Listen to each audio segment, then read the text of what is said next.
So tell me a little about your monthly event that you hold called Cancelling Cancel Culture. Sure, Nick. The idea came. The idea came.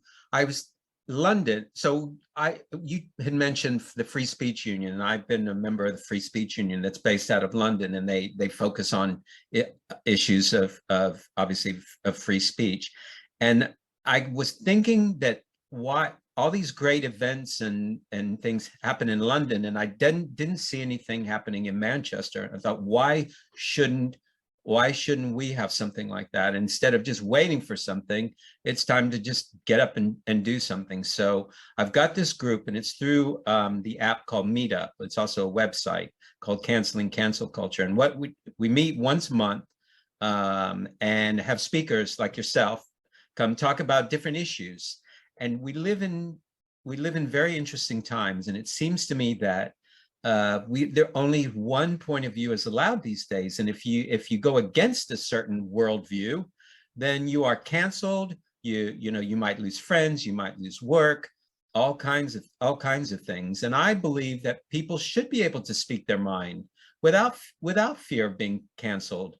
It doesn't mean that doesn't mean threatening people or anything, any violence or anything like that. But why shouldn't folks be able to express themselves without fear of recrimination of any kind? Absolutely. I mean, we don't have a First Amendment in the UK, but up to now, we've never really needed the First Amendment because speech was free in this country.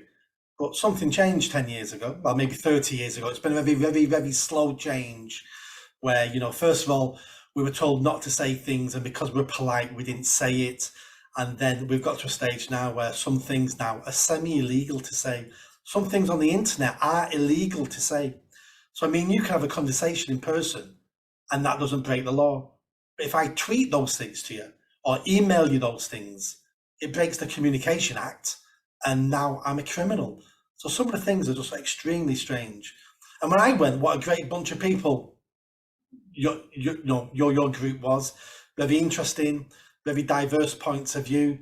It's not like everybody agrees with everything. There was lots of people, challenging different parts of what I said and what other people said. And I thought it was a great afternoon where you can express yourself and meet people who may think differently than you. And absolutely. And I think if you shut people down, it takes speech to different places. And why,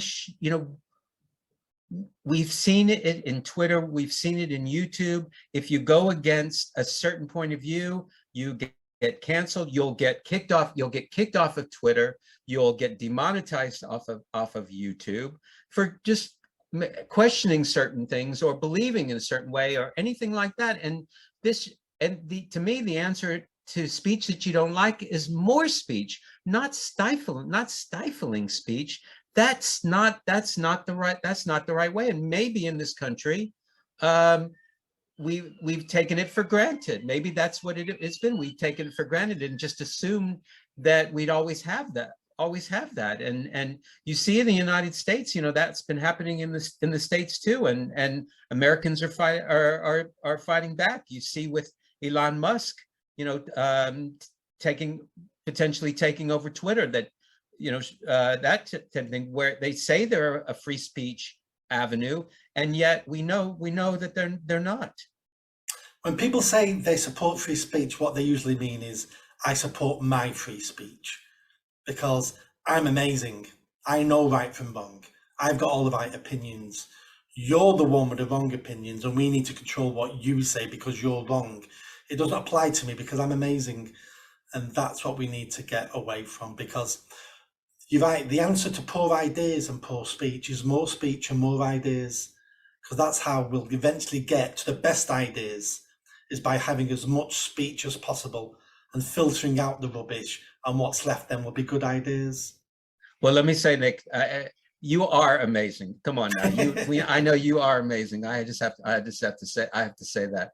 But in all seriousness, you're 100% right that there's not one point of view for anything, and we should not be we should not be living in a world where only one point of view is allowed. And that's so that's part of my cancel culture group, is that we do talk about the things that you're not necessarily allowed to. And we do, we get young and old and all kinds of voices that feel like they've been left behind.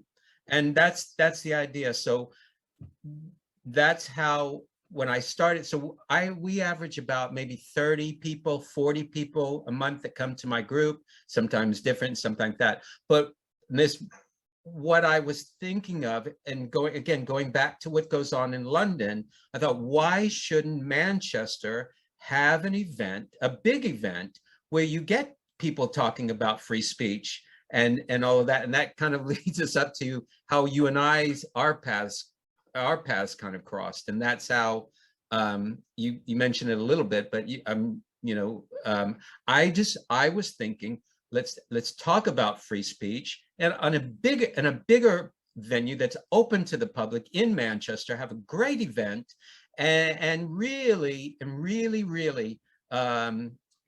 go into the topic of what free speech is. Does it matter? Should it matter? Should you care? Because so many people, what difference does it make? It's not really hurting me, that kind of thing. And that's how you and I, our paths crossed. Yeah, exactly. So you came up with the idea, we had a chat, we decided to do it together, and we decided to run a big event called Free Speech Matters in Manchester at the Friends House run by the Quakers. And we booked the venue, holds 300, and we thought that's an amazing number. We started selling tickets, sold almost 200, and a couple of weeks before, they said, oh, we don't like one of your speakers and he can't come to this building. So they cancelled the event.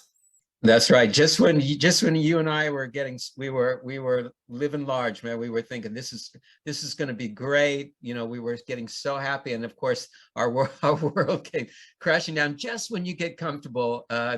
Things change, and I had, they weren't anything but professional. It was nothing but polite on both sides, and she told me to my face that they didn't like one of our speakers, and that if we agreed to remove one of the speakers, that they would let it go through.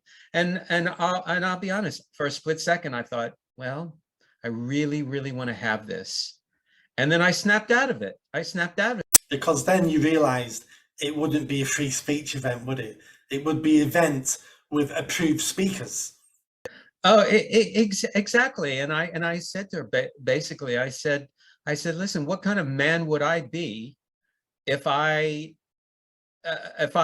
say to our speaker, you can't come to our free speech event? That I would feel like a weasel. And I said, no, ma'am. I said, I will not do it. And they were in their legal rights to do what they did. And so, I walked out of there in a daze, and I contacted you, and we were both kind of, I don't want to speak for you, but I know I was feeling awfully lost for a few hours. Exactly. And then we looked for plan B. So plan B was, we needed another venue. We couldn't find a venue the right size. So we went to the Britain's Protection pub, who have a room upstairs that could fit 70 or 80. And we packed it with 110 people. Yeah, don't tell the fire marshal or anything like that. But yeah. It was a great event. Everybody, the feedback was positive. We had the speakers. Everybody had a really good time. We didn't charge anybody for that event because we got the pub venue for free, so there's no need to charge anybody. We made the best out of the position we'd been put in. Absolutely, and I hope you'll link the video to our event to this, because I really feel like, in spite of it, and it really came together, and I want this to become where we will have another one and people really wake up to what's going on around them, and know that this free speech does matter. Because let me tell you, they might be coming for somebody you don't like. You think, well, You know, we've seen it with what they did with President Trump. They cut him off, and I had British friends who said, "Oh, President Trump is so awful. He says these horrible things." And this is what I said at our event. I said, "Well, that's fine. You know, you're making a mistake, because they'll start with Trump, and they'll work their way down, and by the time they get to you, they will cancel you, and there won't be anybody left to speak for you." And we've seen what they've done with J.K. Rowling. She's dared to speak out. You know, when you come off the reservation, then your game, you know, you'll be canceled too. So just be careful what you wish for, because it'll eventually get to you. Absolutely. Free speech has to be for everybody, or it's for nobody. Free speech has to be for the people you disagree with. That's what free speech is for. It's not for the people you agree with. It's for the people you disagree with.